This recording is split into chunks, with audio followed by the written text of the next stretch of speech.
क्रिस्त में मेरे प्यारे विश्वासियों, आज के मनन चिंतन के लिए हम लेंगे संत यूहन्ना का सुसमाचार अध्याय 4 पद संख्याएं 43 से 54 तक।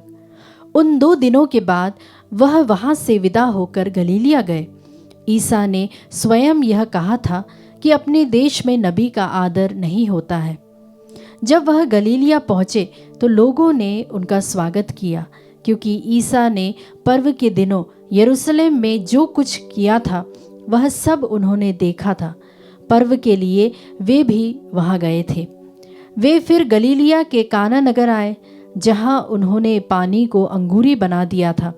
कफरनाहुम में राज्य के किसी पदाधिकारी का पुत्र बीमार था। जब उस पदाधिकारी ने सुना कि ईसा यहूदिया से गलीलिया आ गए हैं, तो वह उनके पास आया। उसने उनसे यह प्रार्थना की कि वह चलकर उसके पुत्र को चंगा कर दे, क्योंकि वह मरने को था। ईसा ने उनसे कहा, आप लोग चिन्ह तथा चमत्कार देखे बिना विश्वास नहीं करेंगे। इस पर पदाधिकारी ने उनसे कहा, महोदय कृपया चलिए, कहीं मेरा बच्चा न मर जाए। ईसा ने उत्तर दिया, जाइए, आपका पुत्र अच्छा हो गया है। वह मनुष्य ईसा के वचन पर विश्वास कर चला गया।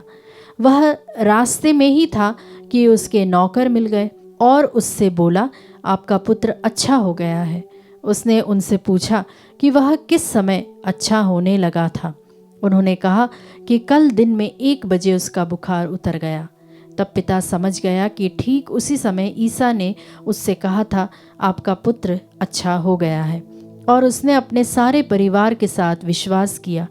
वह ईसा का दूसरा चमत्कार था जो उन्होंने यहूदिया से गलीलिया आने के बाद दिखाया। क्रिस्त में मेरे प्यारे विश्वासियों, संत यूहन्ना का सुसमाचार अध्याय 4 पद संख्याएं 43 से 54 हमने अभी पढ़ा। यह दृष्टांत हमें बताता है कि विश्वास केवल चमत्कारों पर आधारित नहीं होता, बल्कि परमेश्वर के वचनों पर होना चाहिए। जब गलीलिया के अधिकारी ने यीशु के पास आकर अपने पुत्र के चंगे होने की विनती की, तो यीशु ने उससे कहा, आप लोग चिन्ह तथा चमत्कार देखे बिना विश्वास नहीं करेंगे। यह वचन हमें चुनौती देता है कि विश्वास केवल चमत्कारों को देखने पर निर्भर रहता है, या हम बिना देखे भी यीशु के वचनों पर भरोसा कर सकते हैं। यह पदाधिकारी पहले यीशु से आग्रह करता है कि वे उसके घर चले और उसके पुत्र को ठीक करें।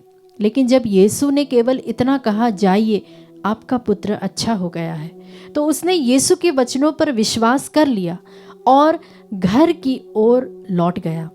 यह विश्वास का एक बड़ा उदाहरण है। बिना देखे, बिना किसी प्रत्यक्ष प्रमाण के सिर्फ यीशु के वचन पर भरोसा करना हमारे जीवन में भी कई बार हमें ऐसे निर्णय लेने पड़ते हैं जहां हमें चमत्कार देखने की आवश्यकता महसूस नहीं होती है। हम चाहते हैं कि पहले हमारी समस्याएं हल हो जाएं, फिर हम विश्वास करेंगे। लेकिन यीशु हमें सिखाते हैं कि हम पहले विश्वास करें और फिर परमेश्वर की कृपा और आशीर्वाद हमारे जीवन में प्रकट रूप से देखने को मिलेंगे।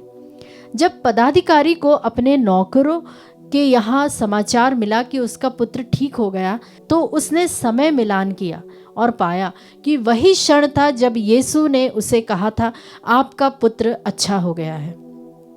यह दर्शाता है कि जब हम पूरी निष्ठा के साथ यीशु के वचन पर विश्वास करते हैं, तो उनकी शक्ति हमारे जीवन में कार्य करती है। विश्वास कभी देखे हुए चिन्ह या अनुभव पर निर्भर नहीं करता, बल्कि परमेश्वर के वचनों पर होता है। यीशु हमारी परिस्थितियों को जानते हैं और उनकी शक्ति हमारे जीवन में कार्य करती है, भले ही हम उसे तुरंत ना देखें। विश्वास केवल व्यक्तिगत नहीं, बल्कि पूरे परिवार को प्रभावित करता है।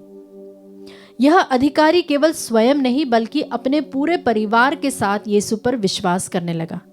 आज हमें अपने विश्वास की जांच करनी चाहिए। क्या हम बिना देखे भी ईश्वर पर विश्वास कर सकते हैं? क्या हम केवल चमत्कारों के आधार पर चलते हैं, या परमेश्वर के प्रेम और वचनों पर भरोसा करते हैं? यीशु हमें बुला रहे हैं कि हम बिना किसी शक के पूरे मन से उस पर विश्वास करें। आइए विश्वासियों, हम एक साथ प्रार्थना करें। हे प्रभु यीशु, हमें ऐसा विश्वास प्रदान कर जो केवल चमत्कारों पर आधारित ना हो। बल्कि आपके प्रेम और वचनों पर स्थिर रहने के लिए हमें अपना अनुग्रह प्रदान कर। हमें सिखाइए कि हम आपकी योजना में भरोसा रख सके और हर परिस्थिति में आपके वचन को थामे रहे। आमीन।